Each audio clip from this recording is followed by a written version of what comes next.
Esse sermão textual foi pregado no dia 4 de junho de 2020, quinta-feira, durante a vigência da pandemia do coronavírus, o Covid-19. Foi este o motivo da congregação permanecer com as portas fechadas durante a exposição deste sermão. Além do pastor, mais 3 irmãos estavam presentes: Abimael, presbítero Francisco Vicente, co-pastor, e Raimundo. Queridos irmãos, com alegria estamos aqui nesta quinta-feira no propósito de ensinar e aprender também. Infeliz é o professor que só ensina e não aprende. Eu preciso aprender e aprendo sempre que estou aqui neste púlpito para ministrar a inerrante palavra do Senhor. A Bíblia não contém erros. Erro nós encontramos em nossas vidas, na minha vida, na sua, porque somos pessoas falíveis ainda. Mas o Senhor tem me tocado há 2 semanas atrás, aproximadamente, para me debruçar sobre este assunto que eu vou trazer para ministrar aqueles irmãos e aquelas irmãs que valorizam sempre o ensino da palavra do Senhor. Tudo que há na Bíblia é proveitoso, nada é descartável, tudo serve para nós. O problema de hoje é que muita gente está sem apetite para aprender, e não só aprender, mas procurar praticar aquilo que a palavra do Senhor nos ensina. Claro que há textos narrativos e há textos normativos. O que for norma, devemos praticar. O que for assunto histórico, deve ficar em nossa mente, em nosso coração, para nos servir de alerta, de exemplo. Porque bom é aprender com os erros dos outros. Ninguém gosta de aprender com seus próprios erros, mas a gente aprende também errando, para não errar novamente. E apesar da Bíblia ter sido escrita por cerca de 40 homens em diferentes lugares, a sua inspiração ela é mais do que provada. Mas foram homens que falharam também. Grandes homens de Deus falharam também. O único que não falhou foi o Senhor Jesus Cristo, Jesus de Nazaré. Este nunca falhou. Mas o assunto de hoje, vamos falar sobre os males da cobiça. Os males da cobiça. Pedimos para o nosso co-pastor ler o texto de Êxodo 20:17. Eu vou ler mais uma vez. Êxodo 20:17, que diz assim: é o texto. Claro, vamos usar aqui vários textos. O sermão de hoje não será um sermão expositivo, mas um sermão textual. Vamos usar vários textos de alguns lugares da Bíblia. Êxodo 20:17 diz: não cobiçarás a casa do teu próximo, não cobiçarás a mulher do teu próximo, nem o seu servo, nem a sua serva, nem o seu boi, nem o seu jumento, nem coisa alguma do teu próximo. Mais uma vez eu digo amém. O tema que eu trago para os nossos queridos irmãos é este: os males da cobiça. A cobiça é um dos grandes males que se encontra alojado no coração dos homens e das mulheres, não só do passado, como também do presente. E desde a queda do homem, a cobiça está no coração das pessoas. É algo concreto. Não tem como negar esse fato, a questão da cobiça. E para isso, para que possamos verdadeiramente ensinar sobre os males da cobiça, o melhor livro que nós temos para ministrar é a Bíblia Sagrada. podemos dizer, é o farol que aclara o nosso caminho, nos dará base para a nossa mente, nosso coração, para que possamos ministrar a respeito deste assunto, que é um assunto de veraz importância. E deixar de entender esse assunto é dar lugar ao maligno para que ele possa apossar-se dos corações dos homens e das mulheres e afastar essa pessoa dos caminhos do Senhor. Mas hoje estamos aqui, graças a Deus. Portanto, espero que, através das várias orientações que a Bíblia contém, possamos conscientizar os nossos queridos irmãos e irmãs a respeito deste assunto que trago a partir desta introdução. Antes de entrar no assunto propriamente dito e usar aqui texto da palavra do Senhor, algumas considerações iniciais. Depois iremos partir para o tópico primeiro, a cobiça à luz do Antigo Testamento. Se Deus assim nos permitir, na próxima quinta-feira estaremos aqui ministrando o terceiro tópico, a cobiça à luz do Novo Testamento. Então hoje vamos usar textos aqui só do Antigo Testamento. Considerações iniciais, já que como introdução, por que trazer este assunto? Por quê? Você pode estar se perguntando, pastor, isso não é assunto só do Antigo Testamento, aquele povo que viveu na época da lei. Não, é um assunto vigente, faz parte do nosso dia a dia. Nós estamos falando a respeito deste assunto, sobre os males da cobiça, mesmo porque nós somos tentados praticamente todos os dias, né, nas mais variadas áreas da vida. Então a cobiça está presente. Qual a importância desse tema? A importância é, irmão, nós crescermos espiritualmente, é nós nos aperfeiçoarmos no conhecimento da palavra do Senhor, a fim de que possamos agradar mais ao Senhor,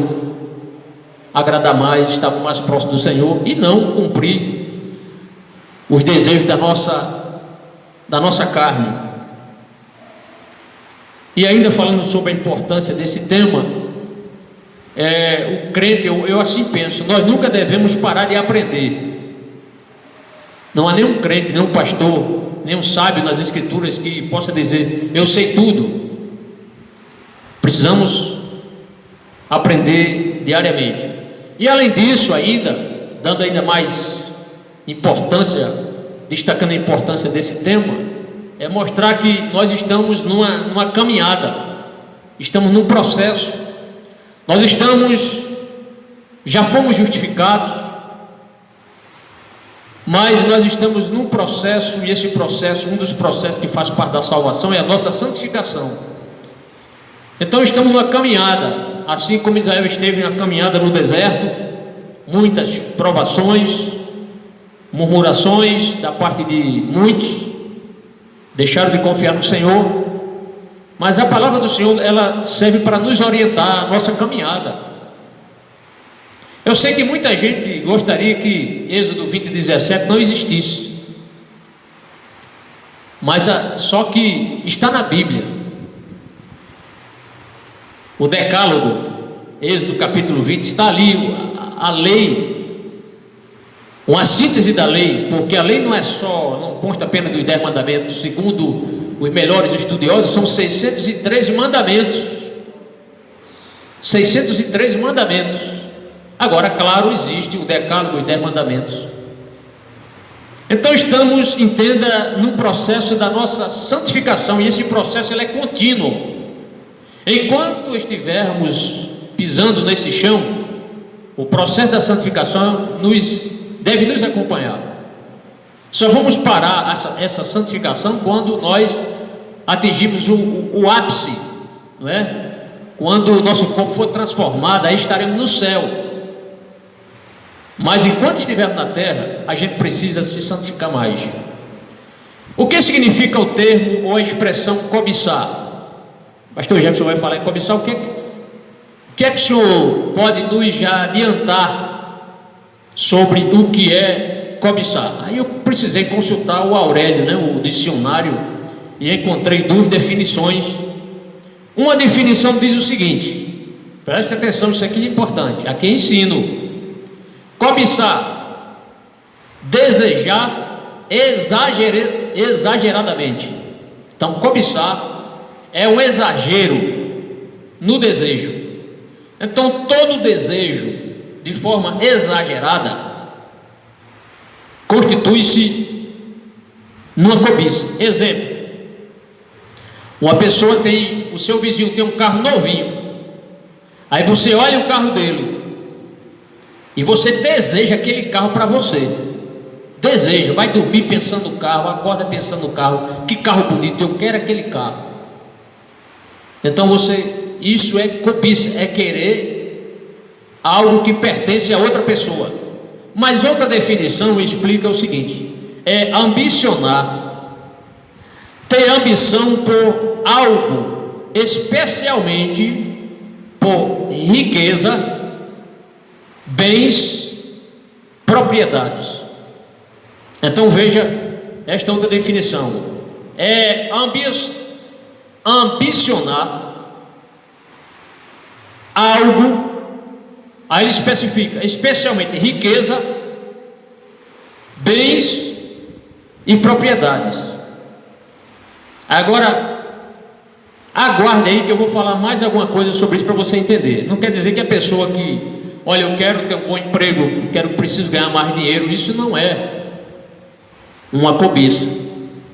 Vamos mais a fundo, vamos explicar o que é cobiçar um pouco mais a fundo. Por exemplo, uma pessoa deseja, um irmão, vamos citar aqui um irmão, uma pessoa aqui da igreja, digamos que tem um cargo no governo do estado, e outra pessoa aqui da igreja deseja esse cargo desse irmão, deseja esse cargo, porque ela não está satisfeita que aquele cargo seja daquela pessoa. Quando a gente fala em cargo, pode ser um cargo não só na esfera governamental, pode ser municipal, pode ser até na igreja. Tem o nosso copastor. Aí digamos que um obreiro quer o cargo de copastor, mas já tem um copastor, mas ele quer esse cargo.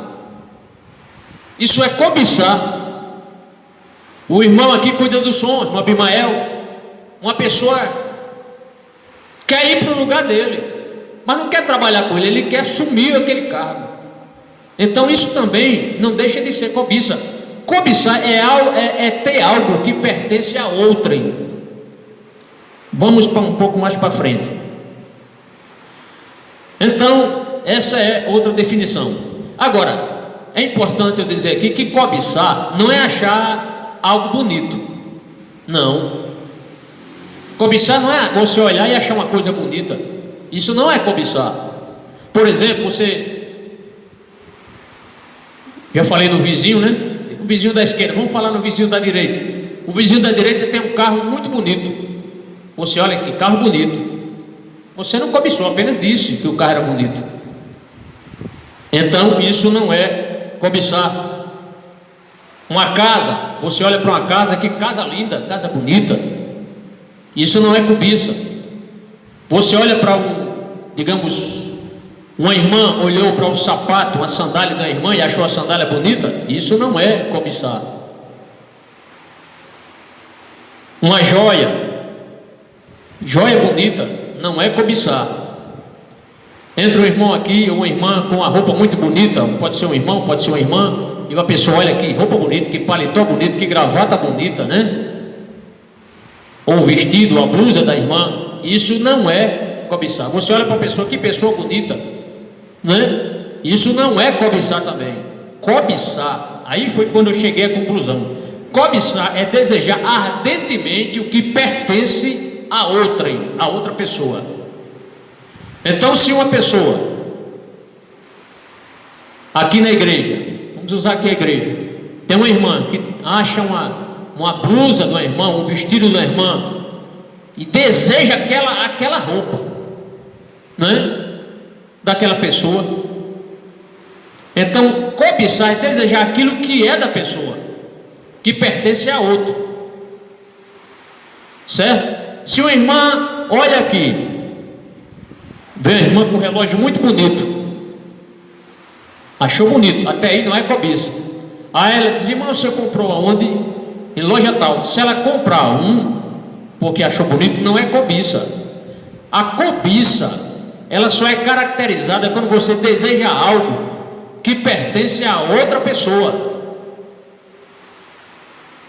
Se você achou o carro bonito, né, de uma pessoa aí quer comprar outro do mesmo modelo, não tem problema.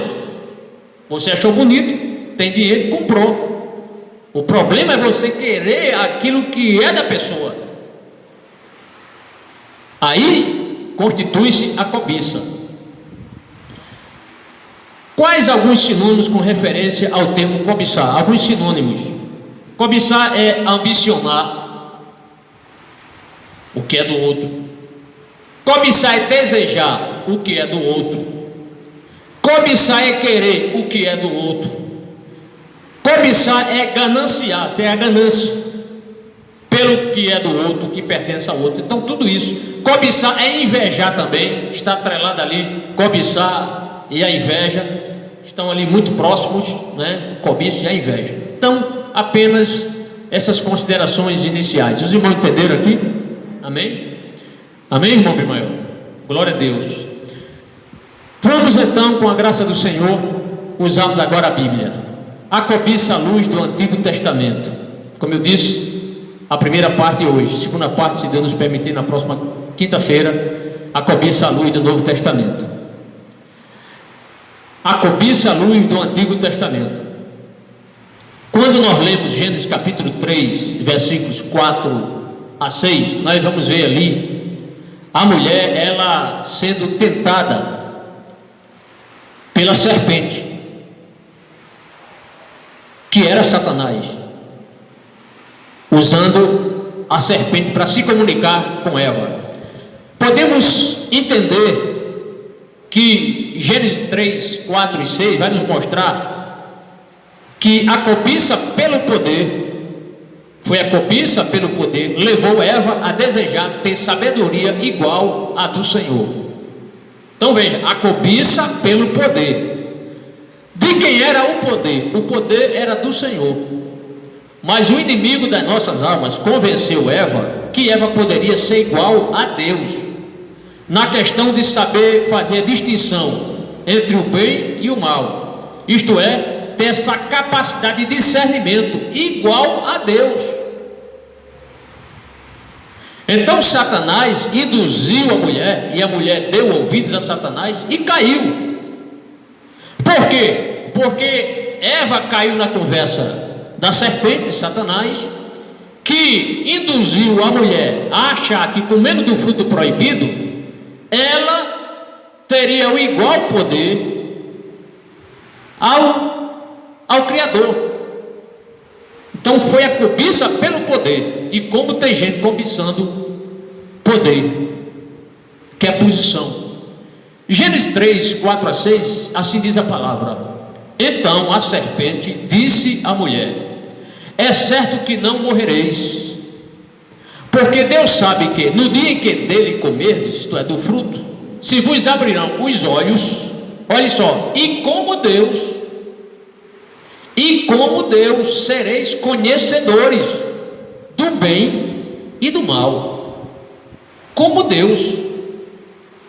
E o versículo prossegue: vendo a mulher que a árvore era boa para se comer, agradável aos olhos, árvore desejável para dar entendimento, tomou-lhe do fruto e comeu, e deu também ao marido, e ele comeu. Então aí está, foi a cobiça. A mulher cobiçou o fruto, desejou e comeu, isto é, praticou e caiu. A cobiça, podemos dizer que esse foi o primeiro caso de cobiça entre os homens, né? porque a gente sabe que Satanás era um anjo de luz e cobiçou também ser igual a Deus, por isso que ele foi expulso das mansões celestiais da presença do Senhor. Mas falando aqui, humanamente falando, esse foi o caso. Este é um caso, a cobiça pelo poder, a Eva achando que seria igual a Deus. A cobiça vai mais adiante, e o Senhor, nosso Deus, colocou isso na lei para que as pessoas não cobiçassem algo que pertence ou que pertence a outra pessoa. Nós vamos ver aqui a cobiça em todos os seus aspectos. Deus não deixou nada de fora. Então nós veremos, e foi o texto que nosso amado irmão, o presbítero Francisco, leu, Êxodo 20:17. Nesse texto aqui nós vemos Deus expressamente proibir a questão da cobiça, né? Então ela foi expressamente proibida na lei do Senhor, e o texto é muito claro quando diz, vamos repetir o texto, Êxodo 20:17 diz assim, ó: não cobiçarás a casa do teu próximo. Hoje pode ser o apartamento, a casa, a fazenda do seu próximo. Não cobiçarás a mulher do teu próximo. Quando estivermos estudando já na próxima quinta-feira, vamos mais a fundo sobre essa questão da cobiça à luz do Novo Testamento, que vai ser muito mais profundo este assunto. Vamos mergulhar mais a fundo nesse assunto, sobre essa questão da cobiça. Nem o seu servo, isto é, você não deve, se você é dono de uma empresa, e outra pessoa tem uma empresa, aí você sabe que aquele funcionário até do seu concorrente, ou até do seu amigo, ele é um funcionário exemplar, é uma bênção, e você cobiça ter, você quer ele de qualquer forma na sua empresa. Aí você vai conversar com ele, vai ligar para ele, olha, eu vou dobrar seu salário, você vai ter carro à disposição, começa a criar situações de forma a conquistar aquele empregado, aquele servo, né? A Bíblia chama servo, mas podemos dizer aquele empregado de outra pessoa para você. Então isso é condenável na Bíblia, é condenável. Você está cobiçando aquele funcionário de outro. Veja que a cobiça, ela só está caracterizada se algo pertencer a outro. Nem a sua serva, da mesma forma, a empregada, a pessoa, nem o seu boi. O boi era muito importante, principalmente na questão da agricultura, né? Arar a terra, precisava ter um bom boi ali. O que seria o boi hoje? Hoje as pessoas quase não estão mais capinando a roça, né, irmão Raimundo, com o boi, usa o trator, né? Antigamente eu me lembro da capinadeira, meu pai puxou muita capinadeira, né? E eu via isso, mas hoje é o trator. O boi é o trator de hoje. Você querer cobiçar, é a máquina, aquele implemento agrícola de outro para você. Não é diferente você chegar e comprar em outro local. A questão, a cobiça é algo do outro. Naquela época era um boi muita força, um boi que arava a terra, né? E um boi eficiente, né? E aí constituísse pecado você querer aquele boi de outra pessoa para você. Nem o seu jumento não é para cobiçar. O jumento era um transporte, é como o carro de hoje. O jumento de hoje, trazendo uma linguagem agora no século 21, seria aquilo que você usa para se conduzir, né? Você ir para casa, você ir para a igreja, você ir para a sua fábrica, ir para o lazer de carro. Então o jumento aqui seria um carro. Então não cobice o carro do outro, nem coisa alguma que pertence ao teu próximo. Então se alguma coisa, pastor, faltou Deus dizer alguma coisa aí, não cobice mais algum objeto, está incluído aqui, ó, nem coisa alguma que pertença ao seu próximo. Certo? Amém? Vamos prosseguir? Então, como vimos, a cobiça também ela está relacionada ao desejo. Falamos aqui sobre a cobiça, né? Sobre alguns sinônimos, e a cobiça também está relacionada com o desejo.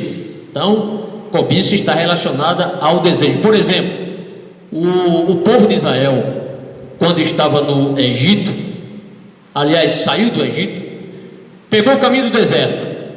Só que quando começam as provações, faltou água, faltava carne para eles, eles começaram a murmurar e a cobiçar a comida dos egípcios. Então veja até onde a cobiça leva alguém, né? Alguns chegam até a dizer assim: Israel saiu do Egito, mas o Egito não saiu de Israel, né? Israel saiu do Egito, caminho, mas o Egito não saiu de Israel, ou seja, eles ainda estavam com o Egito na vida. Na hora das provas fica se lembrando das panelas, né? Das comidas que eles eram escravos, mas que importa, temos comida. Então veja, é uma falta assim de racionalização, de entendimento. Então caracterizou também aqui na Bíblia, nós veremos aqui, vou ler o texto aqui, que vai mostrar o desejo pela comida dos egípcios levou Israel a pecar em plena caminhada no deserto. O desejo pela comida dos egípcios levou Israel a pecar. Será que algum crente ainda tem, digamos assim, saudades lá desse mundão, né, dos pecados que cometia? Se tiver, deve aceitar Jesus de novo. A gente não é para ter saudade, né, das festas que íamos, não é, das vaquejadas, das boates, de lugares não coniventes com a vida de alguém que quer ir para o céu, não é? Mas Israel estava assim, desejando até a comida. Vamos ler o texto. Números capítulo 11, versículos 4 a 6. Depois vamos ler o Salmo 106, versículo 14. Números capítulo 11. Se tiver um exemplar da Bíblia, quiser acompanhar, abra sua Bíblia em Números capítulo 11, versículos 4 a 6.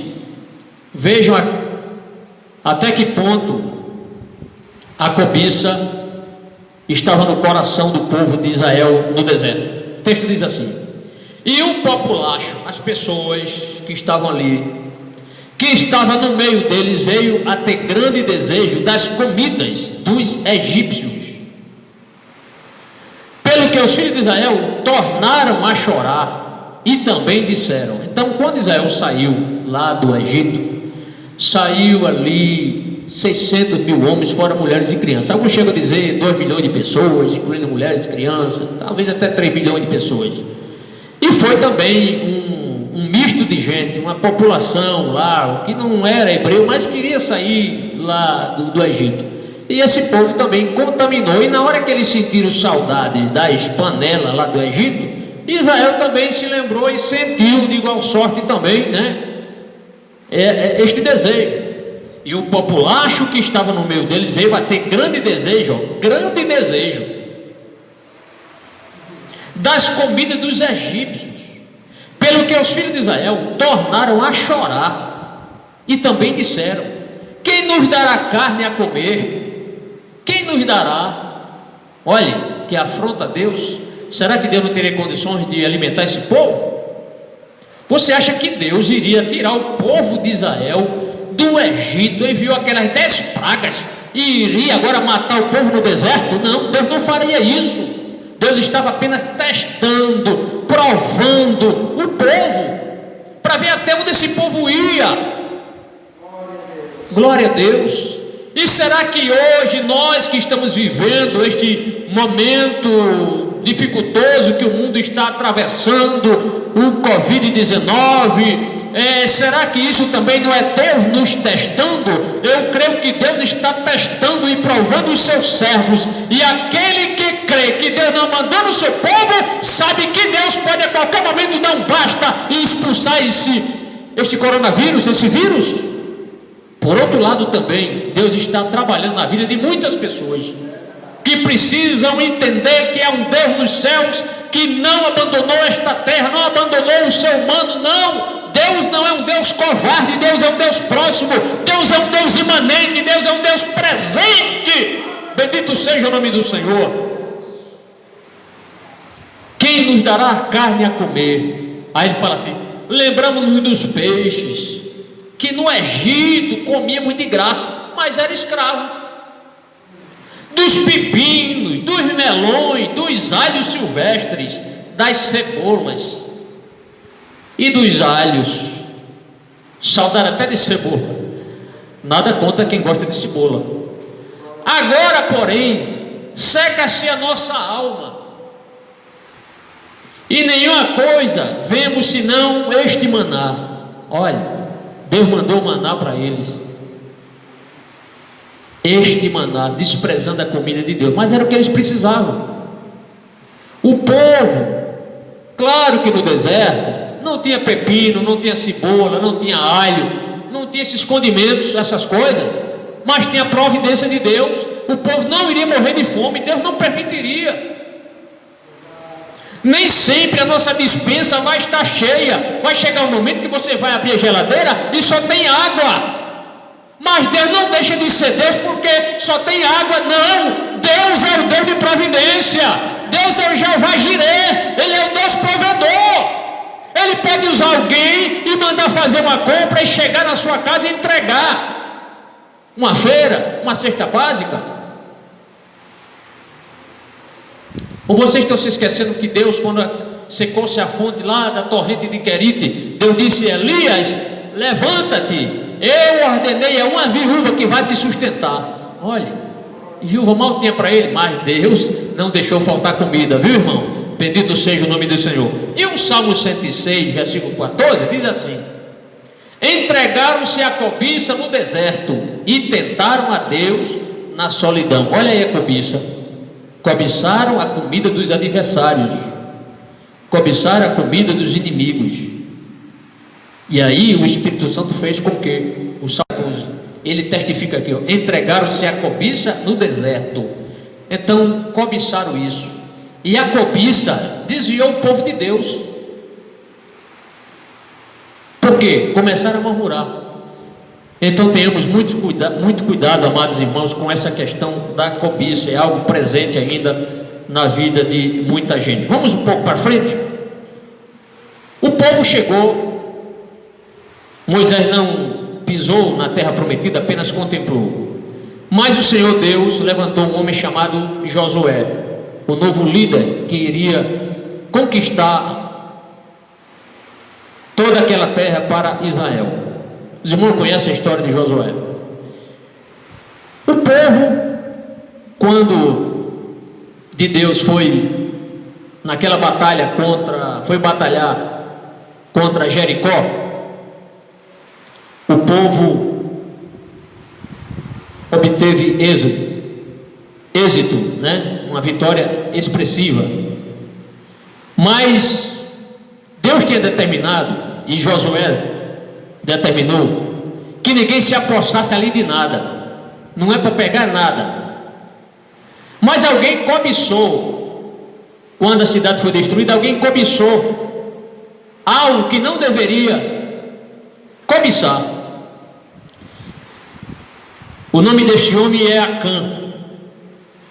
E nós vemos no exemplo de Acã que a cobiça de Acã, ele, por ter cobiçado roupas finas, prata e ouro, isso lhe trouxe irreparáveis consequências. Irreparáveis consequências. Irmãos, verão, a determinação era para ninguém se apossar de nada, e ele fechou os ouvidos à palavra do Senhor, desprezou a palavra de Deus. Como é terrível o homem e a mulher desprezar a palavra de Deus. Josué capítulo 7, versículos 21, 24 e 25, vamos ler. Vai nos mostrar que essa cobiça de Acã por vestimenta, né? Ele viu uma roupa muito chique, nunca sonhou em ter uma roupa daquela, encontrou também prata, encontrou ouro, aí ele disse: pronto, isso é comigo mesmo, vou guardar, vou esconder, ninguém vai me ver. Só que os olhos de Deus nunca se fecham. Deus não dorme, Deus acompanha tudo. Qualquer coisa que você esconder, Deus está vendo. Não adianta. Você pode esconder-se do seu pai, da sua mãe, do seu marido, da sua esposa, do seu pastor, de qualquer pessoa, mas Deus está vendo tudo. O versículo, Josué capítulo 7, narra o seguinte: olha, isso aqui, Deus criou toda aquela situação, ou seja, Acã cobiçou, o que não deveria, e Deus mostrou quem era o responsável. E aí foi chamando por tribo, por família, e chegou no Acã. Aí Acã, como ele não tinha argumento nenhum para dizer que aquilo não era verdade, que Deus tinha revelado, ele vai e confessa a sua falha. Mas em nenhum momento nós vemos aqui Acã pedindo perdão. Acã não pediu misericórdia, Senhor me perdoa. Vamos ler o texto? Josué 7, 21, 24 e 25 diz assim, ó. Ele diz assim, ó: quando vi entre os despojos uma boa capa babilônica e 200 ciclos de prata, isto é, 2 quilos e 400 gramas. Quiser anotar na sua Bíblia aí, então 200 ciclos de prata, 2 quilos e 400 gramas, e uma barra de ouro do peso de 50 ciclos. Uma barra de ouro de 50 ciclos daria hoje 600 gramas. É muito dinheiro, muito dinheiro. Se você quiser multiplicar aí, veja quanto está aí a cotação do grama do ouro hoje. Você multiplica por 600, dá muito dinheiro. Aí ele diz: cobicei-os e tomei-os. Cobiçou, olha lá, não era dele, ele cobiçou e tomei-os. E eis que estão escondidos na terra. Ele cavou um buraco e escondeu no meio da minha tenda, e a prata por baixo. Versículo 24. Então Josué e todo Israel com ele tomaram Acã, filho de Zera, e a prata, e a capa, e a barra de ouro. Olha só, por isso que eu falei, consequência irreparável. O texto diz: e seus filhos, e suas filhas, e seus bois, e seus jumentos, e suas ovelhas, e sua tenda, e tudo quanto tinha, levaram. Então vejam, eles levaram tudo isso aqui, e na sequência do texto eles matam. Vamos ler o texto, a sequência do versículo. Vamos ler o versículo 25. Eu pensei que eu tinha notado aqui o versículo 25, mas vamos ler o versículo 25 para que os irmãos possam ter assim um melhor acompanhamento do texto. Josué capítulo 7, versículo 25 agora. Olha o versículo 25. Então diz assim, vou ler novamente o versículo 24. Versículo 24 diz: então Josué e todo Israel com ele tomaram Acã, filho de Zera, a minha Bíblia aqui diz Zerá, outra versão diz Zera, e a prata, e a capa, e a cunha de ouro, e os seus filhos, e suas filhas, e a seus bois, e a seus jumentos, e as suas ovelhas, e a sua tenda, e a tudo quanto tinha, levaram-no ao vale de Acó. Agora olha o versículo 25. E disse Josué: porque nos turbaste, o Senhor te turbará a ti este dia. E todo Israel o apedrejou com pedras, e os queimaram a fogo, e os apedrejaram com pedra. Então vejam a consequência: mataram a família de Acã. Aí está a consequência da cobiça, levou ele a perder toda a sua família. Então este foi o resultado da consequência do pecado de Acã. Porque nos conturbaste, isto é, porque nos causaste esta desgraça. Foi isso que ele quis dizer. Ainda falando sobre a cobiça e seus males acerca da mulher alheia. Então vejamos aqui agora um caso assim mais prático, né? Caso mais prático. Ninguém aí está procurando achar ouro, nem prata, nem capa babilônica, mas isso aqui é algo presente, a questão da cobiça e seus males acerca da mulher alheia. Como eu disse aqui, os irmãos estão ensinando, cobiçar é desejar algo que pertence a outrem. Então a mulher alheia é a mulher de outro. E o livro de Provérbios é um livro que tem muita sabedoria. Os irmãos podem depois constatar muita sabedoria, muitos conselhos para a gente.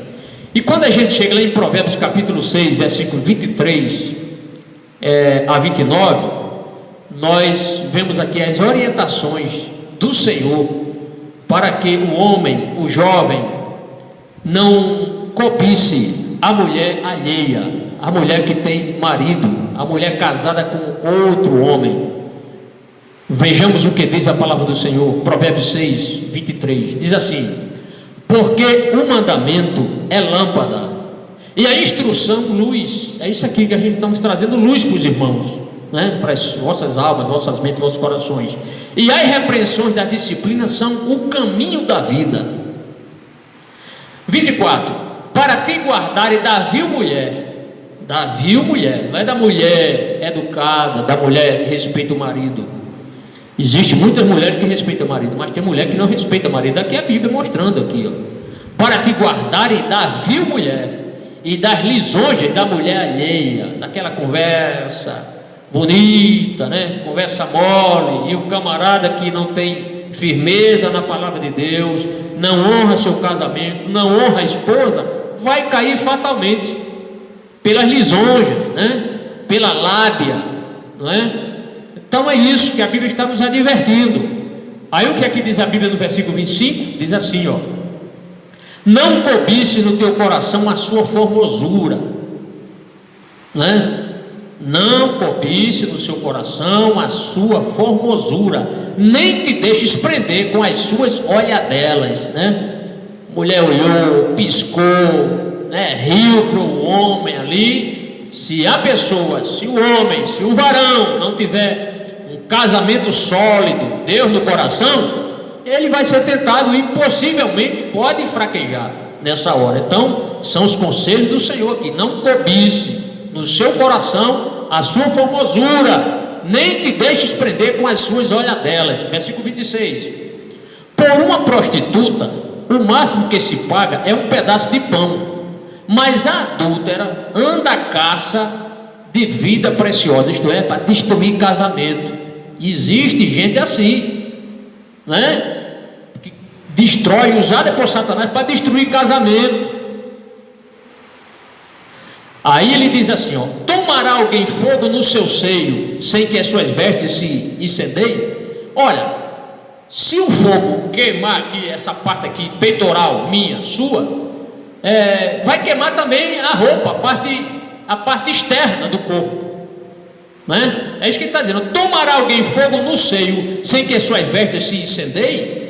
Quer dizer, se você entrar pelo caminho da cobiça, da mulher do outro, adulterar, acabou sua vida espiritual, ministerial, porque vai manchar sua reputação, vai estragar o seu relacionamento com a sua esposa, com seus filhos, com seus amigos, com as pessoas que lhe consideram. Então, aqui estão os conselhos. Aí ele diz mais: ou andará alguém sob brasa sem que se queime os seus pés? Faça aqui uma fogueira, coloque brasa e sai andando. Você vai queimar seus pés se você sair em cima das brasas, né? Mesma coisa é o caminho do adultério, né? É a cobiça pela mulher do outro. Você vai se queimar, vai se queimar. Assim será com o que se chegar à mulher do seu próximo. Não ficará sem castigo todo aquele que a tocar. E esse castigo aqui podemos dizer que ele é duplo: o castigo do homem traído, que pode trazer consequências também irreparáveis para a vida do cobiçoso, como também diante de Deus, se a pessoa não se arrepender. Então, amados irmãos, a palavra do Senhor está ao nosso dispor. Se os homens, e a questão dos homens, porque antigamente era só o mais homem que traía, hoje está quase que igual, a mulher trai tão quanto o homem trai, né? Então, as orientações do Senhor nosso Deus estão aqui, nuas e patentes diante de nós, para que possamos seguir os conselhos do Senhor e não sermos presas, né? Pessoas fiquem presas, cobiçando a mulher do próximo, a mulher alheia. Temos que ter muito cuidado nesse aspecto. Para citar esse exemplo de cobiça, vejamos aqui um caso que me veio à mente, foi o caso de Davi, né? E inclusive o caso de Davi foi um caso grave, porque ele adulterou consciente de que a mulher era casada. Os irmãos já tentaram para isso, né? Ele sabia que a mulher pertencia a outro homem, sabia até o nome do homem, do marido da mulher. Então esse é um caso, digamos assim, clássico de adultério na Bíblia. Isso está em 2 Samuel capítulo 11, versículos 2 a 4. Vamos explicar aqui algumas particularidades do texto para que fique bem na mente dos nossos queridos irmãos. O texto diz assim, 2 Samuel 11, versos 2 a 4, versículo 2: Uma tarde, levantou-se Davi do seu leito, isto é, da sua cama, e andava passeando no terraço da casa real. Então estava no seu ambiente, no seu local de trabalho, no seu palácio. Até aí nada errado. Ele estava passeando onde era permitido, passeando no terraço da casa real. Daí viu uma mulher. Enquanto ele viu, ele não pecou. Vou deixar isso aqui bem claro, viu, irmãos? Que tem gente que diz assim: você viu, pecou. Alto lá, não é assim não. Tá certo? Então, daí viu uma mulher que estava tomando banho. Uma mulher que estava tomando banho. Tem gente que muitas vezes massacra Davi nesse texto, acaba com a reputação de Davi, achando que Davi, o único culpado foi Davi. Claro, ele teve a sua parcela de culpa, mas a mulher não teve não? Não faltou recato da parte dela não? Não faltou pudor não? Não faltou prudência da parte dela? Irmãos, concordam? Faltou prudência da parte dela. Ou será que ela não sabia que tomando banho naquele local o rei poderia vê-la? Certamente ela sabia que Davi não tinha saído para guerrear. Quando o rei saía com o seu exército, todo mundo sabia: olha, o rei partiu para a guerra, todo mundo sabia. Mas quando o rei ficava, também as pessoas sabiam: olha, o rei não foi dessa vez, ficou. E ela foi tomar banho. Ela poderia ter pensado assim: se eu tomar banho aqui, pode ser que o rei saia do terraço e vá me ver. Então é só usar a lógica. Não é só culpar Davi, tem que ver que a culpa foi de ambos. De ambas as partes a falta. Então faltou recato, faltou pudor, faltou prudência da parte da mulher. E o texto diz: ela era muito formosa, isto é, uma mulher linda, uma mulher bonita. Quando a Bíblia diz que uma coisa é formosa, porque é bonita mesmo, linda, bonita.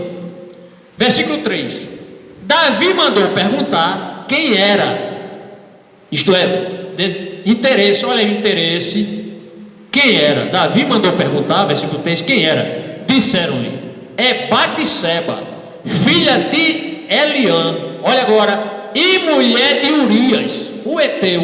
Então soube que ela era casada. Versículo 4: então Davi enviou mensageiros que a trouxessem, ou seja, cobiçou para si, olhou. Agora, quando ele manda trazer a mulher, aí já caracterizou a cobiça. Cobiçou para si, ele queria que aquela mulher casada fosse agora dele. Então cobiçou para si, e ela veio. Outra falha aqui, ela não, parece que ele não ofereceu resistência. Ela não disse: olha, eu sou casada, eu não quero ir, eu respeito o meu esposo que está em batalha, em guerra. Mas não ofereceu resistência. E o texto diz: e ele se deitou com ela. Então foi um sexo consensual. O sexo consensual é quando ambas pessoas concordam. Não foi forçado. Davi não estuprou a mulher.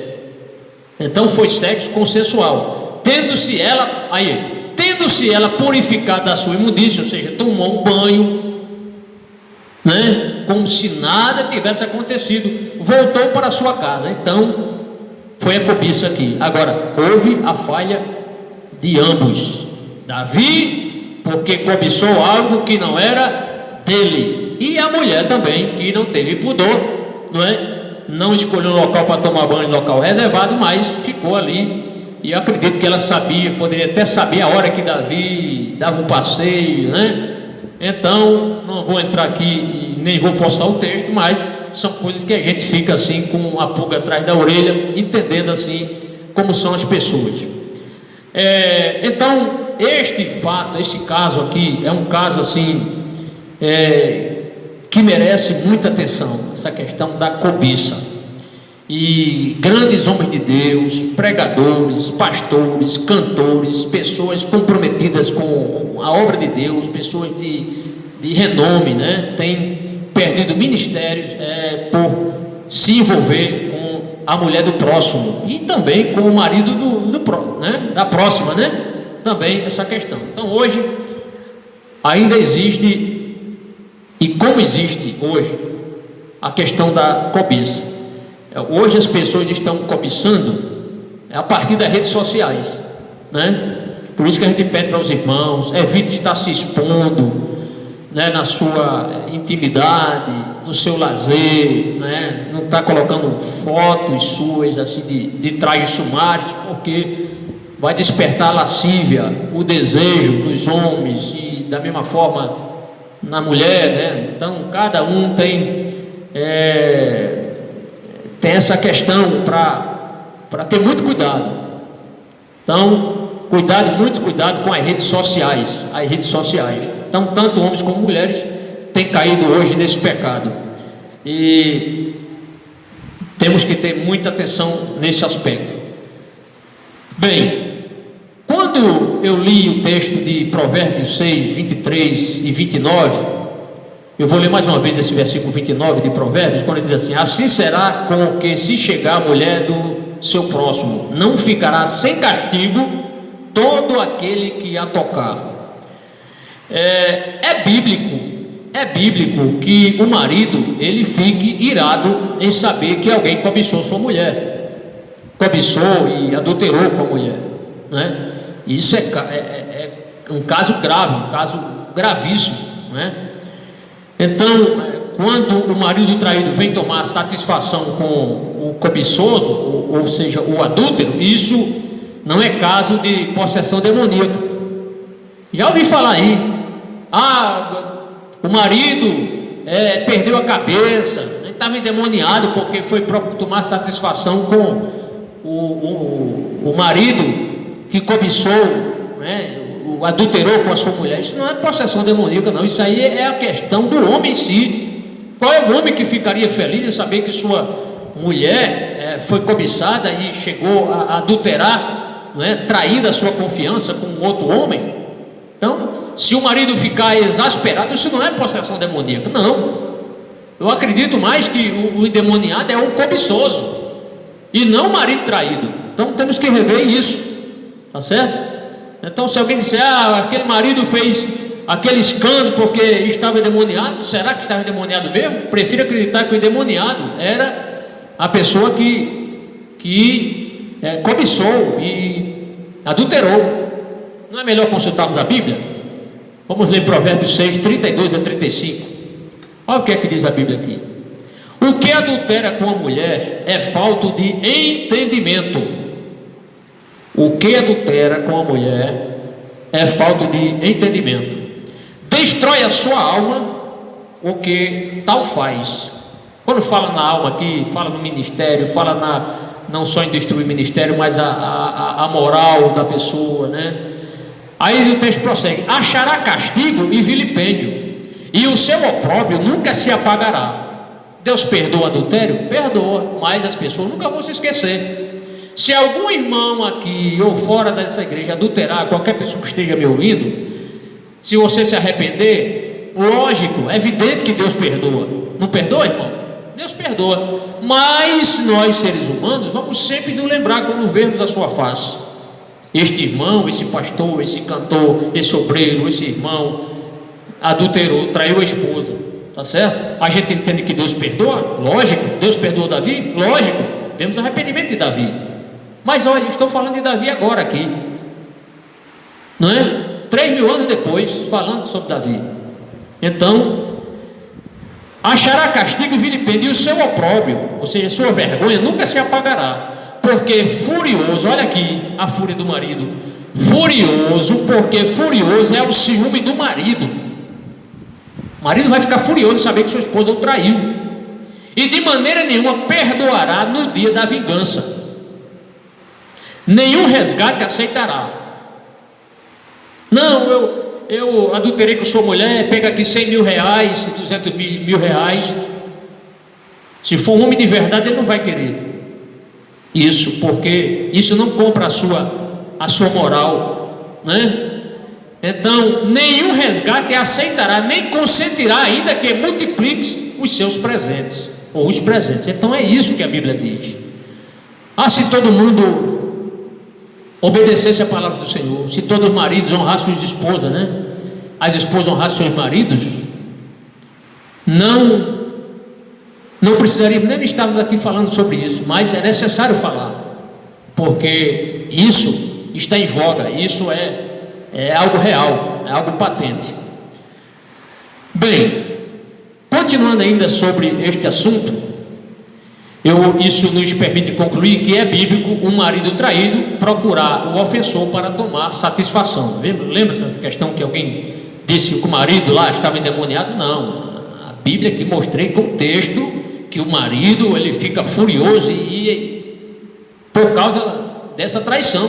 Está aqui, Provérbios 6, 32 e 35. Então isso nos permite concluir que um marido traído procurar o ofensor pode procurar para tomar satisfação, tá certo? Então não é caso de possessão demoníaca, jamais, não é a fúria do marido, a traição.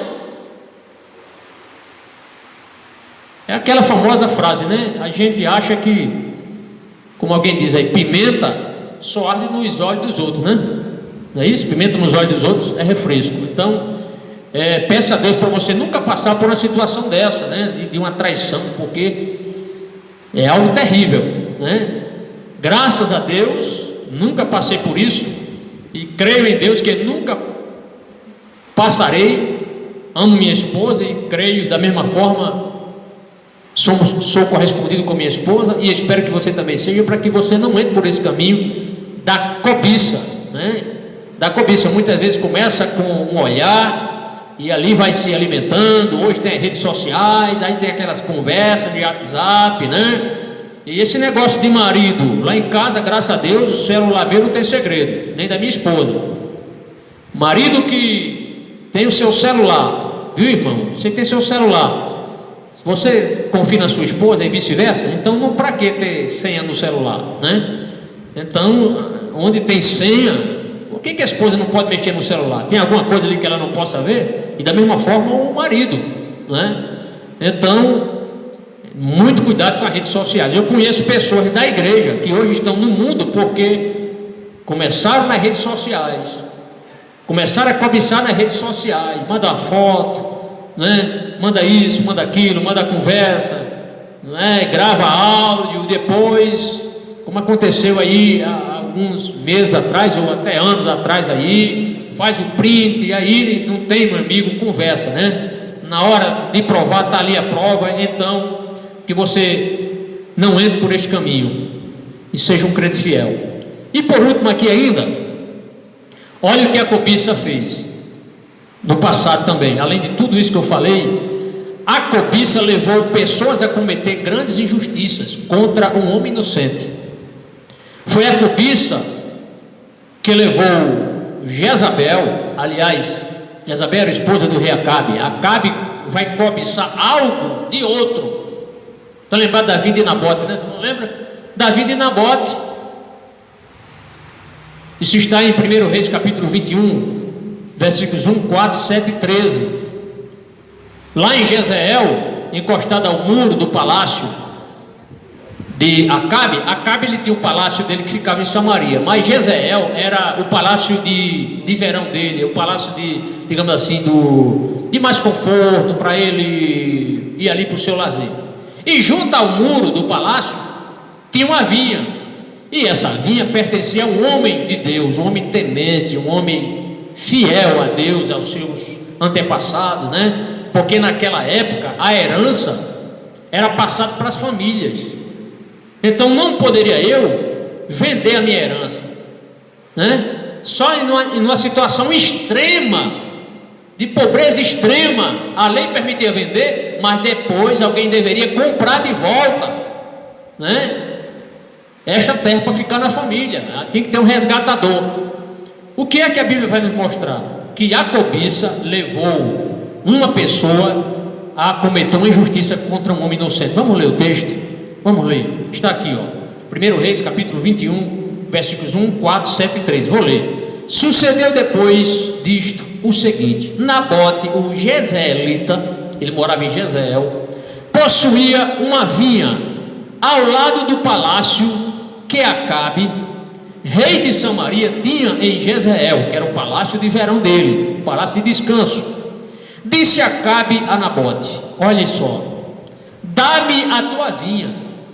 Olha a cobiça aqui. Dá-me a tua vinha. Cobiçar é querer algo que é do outro. Dá-me a tua vinha. Então, querer o que é do outro, para que me sirva de horta, pois está perto, ao lado da minha casa. Mas não era motivo para ele desejar.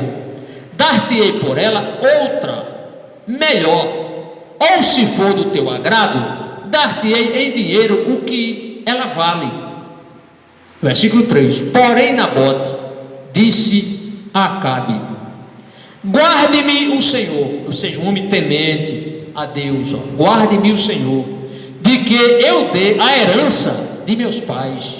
Eu não posso dar. Era para o rei Acabe ter dito assim: você é um homem que merece ser louvado, ser elogiado. Realmente, me desculpe, eu não sabia que era da sua família, né? Perdão aí por essa cobiça minha, tá certo? Mas não é? O que aconteceu com Acabe? Ficou triste. Olha o versículo 4: então Acabe veio desgostoso e indignado para a sua casa, por causa da palavra que Nabote, o jezreelita, lhe falara, quando disse: não te darei a herança de meus pais. E deitou-se na sua cama, voltou o rosto, não comeu pão, ou seja, não se alimentou, triste, porque cobiçou e não foi correspondido. Sabe o que vai acontecer? A endiabrada da mulher dele, que era chamada Jezabel, era uma mulher ímpia, adoradora de Baal, de Astarote, uma mulher idólatra. Então Jezabel, idólatra, sua mulher, lhe disse: governas tu com efeito sobre Israel? Como se dissesse: você não é o rei de Israel? É ou não é? Levanta-te, come e alegre-se o seu coração, eu te darei. Olha, como é que ela vai dar se não era dela? Eu te darei. Como é que ele ia dar se não era dela? Eu te darei a vida de Nabote, o jezreelita, outra cobiçosa. Essa vai fazer pior. Versículo 13: o que é que ela vai fazer? Irmãos, ela vai convocar uma reunião, vai contratar gente para mentir. Aqui é fake news, viu? Estão falando fake news aí, aqui é fake news. Se fosse naquela época, é fake news, não é? Vão inventar provas, forjar provas, vão mentir para dizer que este homem blasfemou contra Deus e contra o rei, para matar, e o que é dele para ir para o rei. Está aqui no versículo 13: então vieram dois homens malignos, sentaram-se defronte dele e testemunharam contra ele, contra Nabote, perante o povo, dizendo: Nabote blasfemou contra Deus e contra o rei. Mentira. Ao contrário, foi um homem que demonstrou temor a Deus. Nabote blasfemou, e o pecado de blasfêmia era a morte. Nabote blasfemou contra Deus e contra o rei, e o levaram para fora da cidade e o apedrejaram. Que injustiça! Tudo por causa da cobiça. E morreu. Isto é, ceifou a vida de um homem inocente e fiel a Deus. Isto é que a cobiça fez no passado e ainda faz no presente. Muita gente querendo hoje puxar o tapete do outro para assumir o posto do outro, não é? Para dirigir uma congregação grande, para dirigir, ser presidente de convenção. Não estou falando aqui da IADER, não é o caso aqui, mas de outros estados aí. Nós sabemos pessoas cobiçosas, né, que estão em ministério, né, somente olhando o lucro financeiro e não visando as almas das pessoas. Então, este assunto cobiça é algo presente, algo assim que faz parte da nossa vida aqui nesse chão, e a gente deve ter muito cuidado para não cair por esse caminho da cobiça, né? Principalmente a cobiça para os homens da mulher alheia, né? Da mulher casada, para não entrarmos por este caminho. Realmente sem volta praticamente, né? Deus perdoa, mas você nunca mais será o homem de sempre. Se você for um homem que sempre honrou o seu casamento com a sua esposa e um dia você traiu sua esposa pode até lhe perdoar, mas não será como era antigamente, aquela confiança 100%, não será. Então vale a pena nós guardarmos, irmãos, a palavra do Senhor e não entrar por esse caminho da cobiça. Lembre-se, cobiçar é cobiçar algo que pertence a outro, não é achar uma coisa bonita, não é. Nem sempre aquilo que a gente acha bonito a gente quer pra gente. Você vai na padaria, você acha aquele bolo bonito, ou bolo bonito, né? Ou pão bonito, né? Aquele pão assim cheio de coco, né? Tem gente que gosta de pão de coco, né? Você achou bonito, mas você não quis, não é? Então, mas achou bonito, tá bom?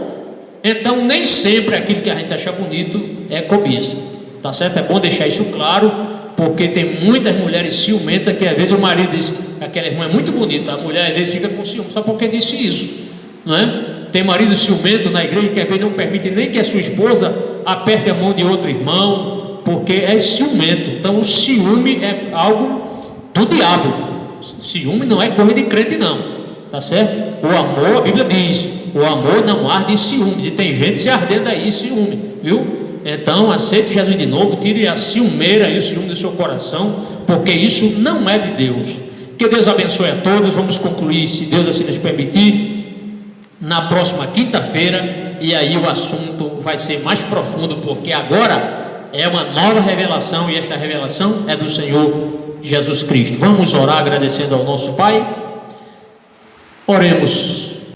Pai Santo, Pai querido, obrigado, Senhor, por esta oportunidade de ministrar a Tua palavra tão santa e maravilhosa, essa palavra que é remédio para nossas vidas, Senhor. Ó Deus, sabemos que muitos dos Teus ensinos são difíceis, de difícil compreensão, mas esse assunto hoje nós compreendemos, Senhor. Sabemos que cobiçar é desejar algo que pertence a outra pessoa. Nos ajude, Senhor, nos fortaleça, aumente a nossa comunhão contigo, nos ajude a sermos mais santos, nos ajude a preservarmos nossos casamentos, Senhor, nosso cônjuge. Ó Deus amado, abençoa os lares de teus servos, nesse momento onde os irmãos não estão mais presentes aqui na igreja, mas estão em seus lares, que eles sejam unidos, Pai. Não permita que Satanás venha cirandar com teus servos, Pai amado. Ó Deus, abençoe a nossa vida, ó Deus, abençoe nossos olhos, abençoe, Senhor, nossos pensamentos, Pai, para que não venhamos a cobiçar aquilo que não nos pertence. Nos ajude e nos dê a Tua graça. Perdoe nossas falhas. Muitas vezes somos falhos, Senhor, mas reconhecemos que de Ti vem o perdão. Abençoe, nos dê uma noite abençoada. É o que nós te pedimos, em nome de Jesus, Teu Filho amado. Amém.